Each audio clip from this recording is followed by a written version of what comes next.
যদি এরকম কোশ্চেন দেয়া থাকে যে 2^20 প্লাস 2^20 প্লাস 2^20, তাহলে আমরা কীভাবে শর্টকাটে করবো অঙ্কটা দেখো।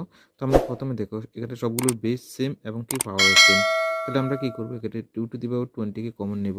তাহলে 2^20কে আমরা কমন নিলে কী হয় দেখো, 2^20,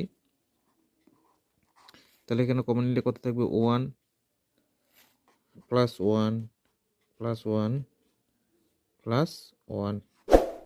তাহলে দেখো এখানে কত হবে, তাহলে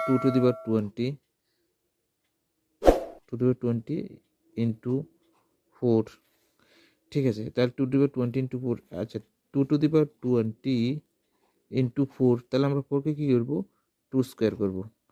হ্যাঁ, 2 স্কোয়ার মানে কত, 4। তাহলে এক্ষেত্রে এবার কি আমরা উপরে পাওয়ার যোগ করবো, তাহলে 2^20 প্লাস 2 অর্থাৎ